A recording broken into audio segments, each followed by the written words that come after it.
Shalom Ouvracha, mes chers amis.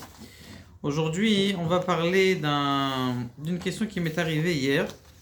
Une dame qui a posé la question, est-ce que j'ai le droit dans mon batsal, c'est-à-dire mon oignon, coupé, de le laisser dans mon frigidaire et de le laisser pour le lendemain?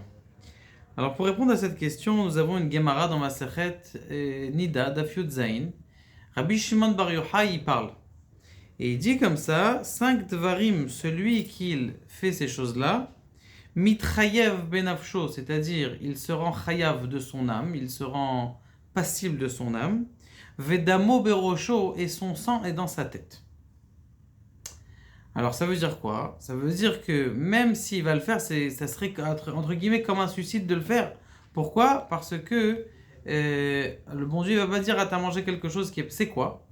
C'est si quelqu'un qui mange de l'ail qui est épluché, de l'oignon qui est épluché et un œuf qui est épluché et qu'il a laissé toute la nuit découvert.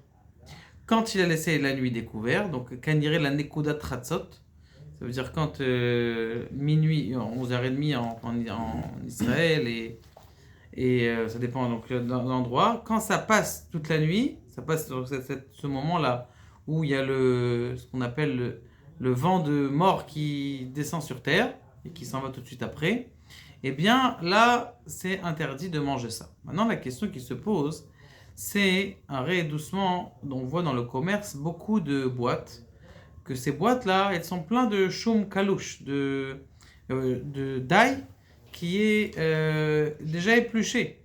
Donc comment faire pour acheter ça? Comment on a le droit d'acheter ça? Alors d'abord, juste pour vous faire des économies, j'ai appris ça comment on appelle ça, d'un cuisinier. Il a dit dans les grosses cuisines, a priori, dans les grosses cuisines, ils ont besoin de beaucoup d'ail. Maintenant, comme ils ont besoin de beaucoup d'ail, donc pour toute la cuisine, il faut un type qui coupe l'ail toute la journée. Donc comment c'est possible? Il a dit, écoutez, c'est très facile. Vous prenez un ail, vous l'ouvrez, ça veut dire toutes les dents de l'ail, vous l'ouvrez. Vous le mettez dans une casserole. Vous fermez la casserole et vous secouez la casserole. Très très très très fort. Le plus fort que vous pouvez. Une fois que vous secouez la casserole, vous ouvrez la casserole, vous allez voir que toutes les ailes et les têtes d'ail et toutes les peluches des ailes ont disparu. C'est extraordinaire. Et vous n'avez pas besoin d'acheter de ce choum kalouche. Maintenant, si quelqu'un il a besoin de l'acheter, il est marqué là-bas dans le Rashi que tout ça c'est uniquement lorsque il ne reste pas un petit peu de la klipa. Mais s'il reste de la tête de la klipa, c'est-à-dire de la tête de l'ail, alors là c'est permis. Donc, Mimeles, je ne sais pas si vous regardez, vérifiez bien, hein, dans l'ail qui vous vend dans le commerce, eh bien, il y a toujours la petite tête, le petit chapeau, la petite kippa, qui fait que ça permet de les acheter. Maintenant, c'est vadaï que c'est pas non plus super conseillé, je vous donne un bon conseil. Le batsal, c'est exactement la même chose, mais le betsa, c'est l'œuf, le batsal, c'est l'oignon, et l'œuf aussi, eh bien, il y a un problème parce que tu peux pas, dès qu'à partir du moment où tu as enlevé la klipa, tu peux pas la garder toute la nuit. D'accord? Donc, si quelqu'un il veut cuire des œufs, par exemple, pendant Shabbat, eh bien, il cuit les œufs, il les laisse avec les œufs. Mais les œufs mimosa, par exemple, qu'il a laissé la nuit, il ne peut pas les réutiliser le lendemain. Maintenant, si par exemple, dans une salade, j'ai mis des petits oignons ou des oignons, je les ai coupés, et dans cette salade que j'ai coupée, eh bien, je l'ai laissé la nuit. Est-ce que ça marche ou ça ne marche pas? Eh bien, la réponse, elle est écrite dans les paroles du Rav Rabbeinu Mekourbil. Et dans son Sefer, le Sefer à Samak, il dit qu'à partir du moment où ces trois choses, par exemple, on a aujourd'hui la salade de mayonnaise. La mayonnaise, c'est quoi? A priori, c'est que des œufs. Du fait qu'il est mélangé avec l'huile, c'est permis.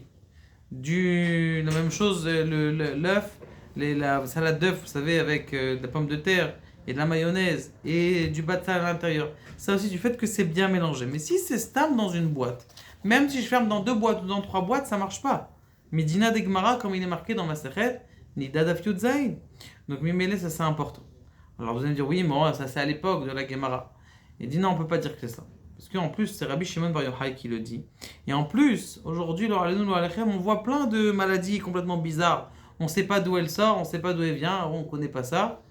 Damo Berosho, c'est Rabbi Shimon Bar Yochai dit Damo Berosho, c'est bien de faire attention à cette chose-là. C'est la raison pour laquelle un œuf qui est épluché, un oignon qui est épluché, ou un choum qui est épluché et qui ne sont pas mélangés, eh bien, il ne faut pas les consommer une fois que la nuit est passée.